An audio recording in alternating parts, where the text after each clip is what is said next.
According to the documentary film Fed Up, overweight kids in America have grown from 1 in 20 to 1 in 5. More people will die from obesity than starvation. Awareness is necessary because eating healthier can save your life, or if we make bad choices all the time, it can lead to death or severe chronic conditions.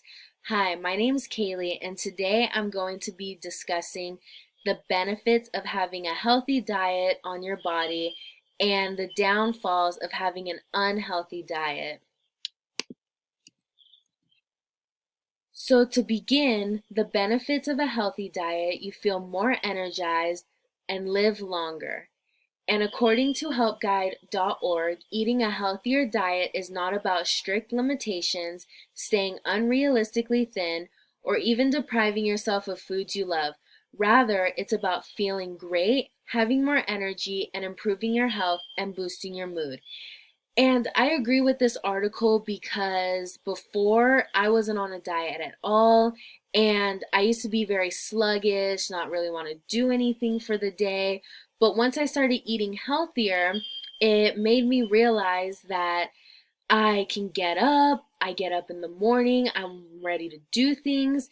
And I used to think that if I went on a diet that I would have to give up all the foods I love. I would be on strict limitations like eat at this time, stop eating at this time. But when I dabbled in little diets here or there, it made me realize that it really wasn't like that at all. I just had to do everything in smaller portions and not just go crazy and eat this sugar or eat this fast food, fatty foods. I had to put restrictions on certain things because the best thing is to not overdo it, which is what I feel Americans tend to overdo nowadays is just eat and eat because I notice when I'm bored, I just want to go get a snack from the cabinet or something. But I learned that it's also better to cook for yourself because you know what you're putting into what you're eating or what ingredients you're putting in. Unlike if you go through a drive-through, you'll get a broad idea of it, but not down to the T. Like you'll have to do your own research and stuff because we tend to just believe certain things about food or what we're putting in our body. And next, the downfall of not having a healthy diet is we tend to overeat on sugar levels than what we should. And according to the article, Evaluating Sugary Drinks Nutrition, just alone, sugary drinks are causing 30.3 million Americans to become diagnosed with diabetes. And this one was just so crazy to me because Dr. Pepper, root beer, those are like my favorite sodas. And you never really think like, oh, a few years from now, like a soda won't give me a heart attack or it won't give me diabetes, but it's the sugar levels in those that if we consistently drink it, then we start to get diseases or medical issues. But if we do it in moderation, like one soda a week or two sodas a week, that's okay because we're not just having it every day or all at once. And we also have higher chances of medical problems such as heart failure. And it's not the healthiest food is used in foods usually. And in the picture I have their Subway on it. And even though they do use healthier ingredients, they did have a huge civil case at one point because they were using a chemical that was made for tires in their bread because it made the bread go longer, like survive longer, so they wouldn't lose money on certain ingredients and things like that. So, based on the article, Density of Body Fat in Humans, making unwise choices like fast food causes two types of fat. There's body fat and there's internal fat. Fast food causes more internal fat, which can lead to heart attacks, disease, and strokes. So that's basically why we kind of see body fat on the outside, which doesn't really do too much damage, but it's the internal that can really affect us because you can be really skinny, but also eat really unhealthy, which can cause internal problems, like I stated before, like heart attacks, diseases, and strokes.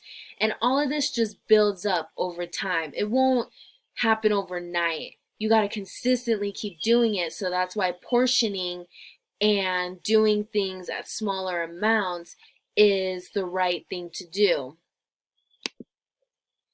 Bad habits for health cause laziness. So not wanting to cook can cause us to wanting to go through a drive-through, but that can hurt us in the long run. And being able to pick what you put in your body instead of not knowing. So based on this article called You Are What You Eat, such diets most likely deregulate dopamine systems, which will make you more tired and not really want to do much. Because when those levels are down, you don't feel so energized, like, oh, I'm ready to attack the day. You kind of just want to sit back, relax, lay in your bed, turn on some Netflix.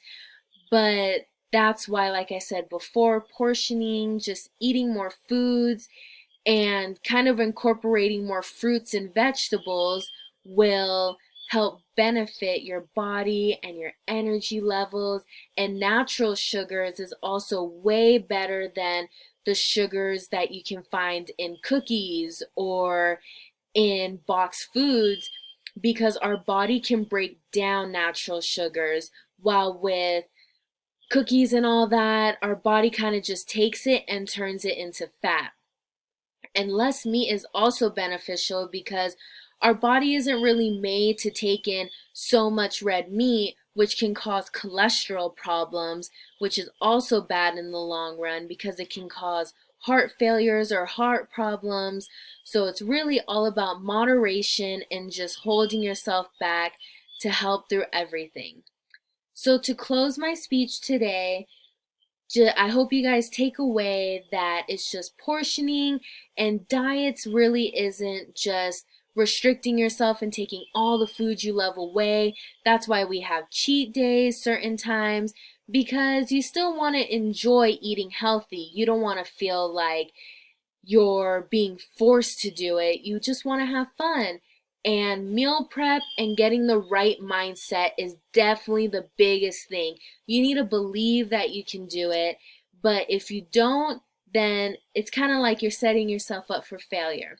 So thank you for listening to my speech, and I hope you guys have a great night.